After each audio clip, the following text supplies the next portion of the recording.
But in this video, we're going to talk about the electrical wiring that's within my bench. If you want to see that, stick around.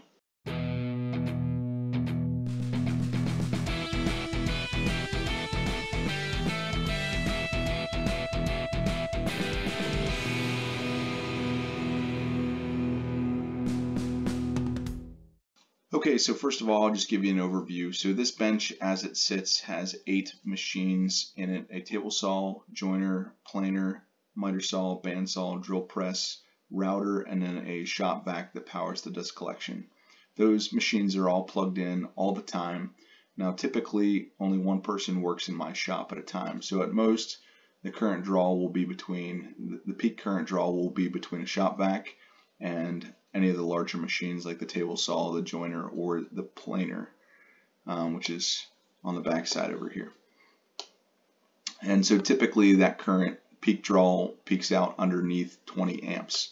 So up front you do, and all of the power comes into this bench in one location.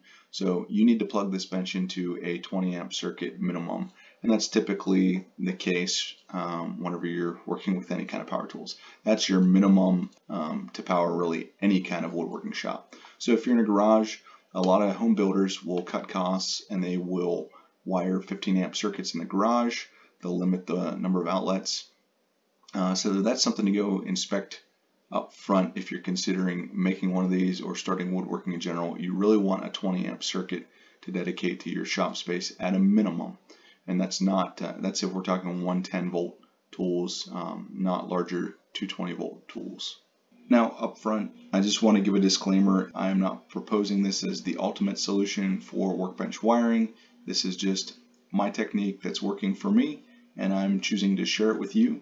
So do with it what you will, and trust it about as far as information you'd trust from some random guy on the internet. So I hope you like it, and well, there's that. But I do know that these junctions are in accordance with code, and there's nothing that I'm deliberately trying to give you bad advice to cause a fire hazard or anything like that.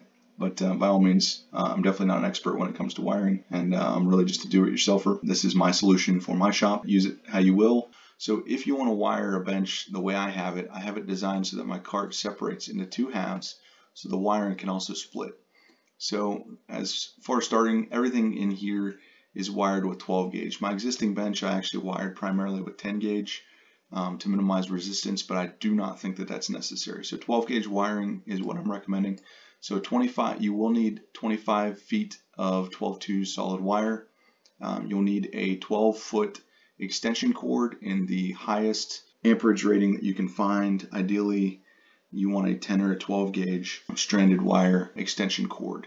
Then you're going to also need to go with a male cord end and a female cord end that you're going to use to adapt that extension cord.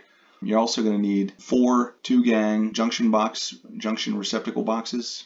You're going to need 2 single-gang receptacle boxes. You're going to need 10 20 amp rated receptacles. You're going to need covers for the 2-gang and covers for the single gang. And then you're going to need Romex clamps, wire nuts, and we already talked about the wire that you're going to need. So next we'll get into the actual model and show you the detailed wiring diagram. Okay, so for clarity, this is the entire wiring layout of my workbench, just off of the bench. So you can see I come in here with, starting with the male end of a extension cord, flexible extension cord. This comes into the bench and it follows up into the first junction box. Then I have 2 receptacles here, and then it goes into another junction box with 2 more receptacles.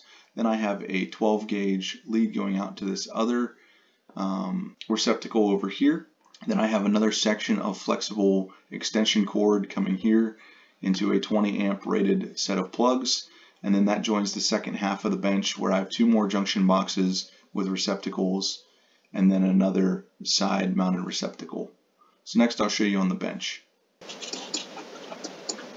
Okay, so here you can see that extension cord section coming into the bench. I have it diagrammed generally where it would go. I actually have mine stapled. This is not extension cord here on my current bench. It's actually regular Romex, but I highly recommend extension cord. And then I have that stapled to the underside of the bench. and you can see it coming into this junction box here, and then a 12 gauge lead comes over here to this receptacle right here, which is mounted to this half of the bench. Then coming out of that, you can see a piece of extension cord into a 20 amp rated female plug. Then a 20 amp rated male plug goes into this junction, which from there it feeds the other receptacle box and also feeds this receptacle. Now, all of this wiring, these could be replaced with 4-gang boxes if you wanted to. Might save a little bit of cost and might make your wiring a little bit easier. That's just up to you. Now, the other kind of caveat here is really only 2 of these receptacles are ever active at one time. So really this bench only pulls less than 20 amps of current. As an example, my table saw peak current draw on that is rated for 15 amps, and the shop vac is peak current draw is rated for 12 amps. Really the only time those motors achieve that amperage is when the table saw was either under extreme load or at startup. Same thing with the shop vac. So I have never tripped a 20 amp circuit running both of those machines, and those are my highest current draw machines. Now 15 amp circuit, you'd probably trip it every time you're trying to run a shop vac and a table saw at the same time.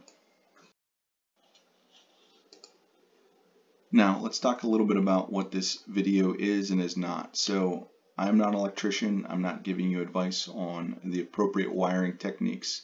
I'll let you figure that out yourself. Now, according to the National Electric Code, there is not a limit on the number of receptacles you can have per circuit. However, you're not supposed to exceed 80% of a breaker's rated capacity for continuous use. So I will tell you that a table saw and a shop vac running continuously probably gets close to maxing out the NEC code for a 20 amp circuit. Now, what I will say is a lot of garage circuits are wired standard for 15 amps. So plan your wiring as you need to, and if you think that you're going to exceed what your breaker is capable of, you can always split the power into 2 separate circuits and wire 2 receptacles that are dedicated so that you can still feed your power into these 2 separate halves of the bench or of your shop. So just make sure that you plan your electrical consumption for your shop, whatever type of shop layout you have, so that you're complying with code and that you're not risking a fire hazard. I do have a set of plans, the diagrams, everything that's required for this. It details the wiring layouts, the circuitry inside the junction boxes, and identifies the locations and lengths of everything required. Otherwise, everything we talk about here should leave you with an understanding to be able to do that yourself. Now, that being said, I've used this bench for over 5 years at 4 different houses with 4 different breaker setups, and I haven't had any problems. I haven't tripped any 20 amp breakers in the time I've been using it. So I've determined that this setup for my purposes is safe. Also, typically the most I've ever had energized at one time would be the table saw, the shop vac, and I think somebody using a drill press or intermittent cuts on the miter saw, or maybe a sander running. But that's about the peak current draw that I've ever achieved through this bench. And one of the reasons why I chose to use 10 gauge wire in my bench was just to minimize that resistance. But I think the difference between 12 gauge and 10 gauge wiring in the length of wire we're talking about here is probably negligible. So I hope you enjoyed this video, and if you found some value in it, make sure you hit that like button and consider subscribing. I've got a lot more content similar to this on helping you maximize the use of your shop space. And until next time, have a great day.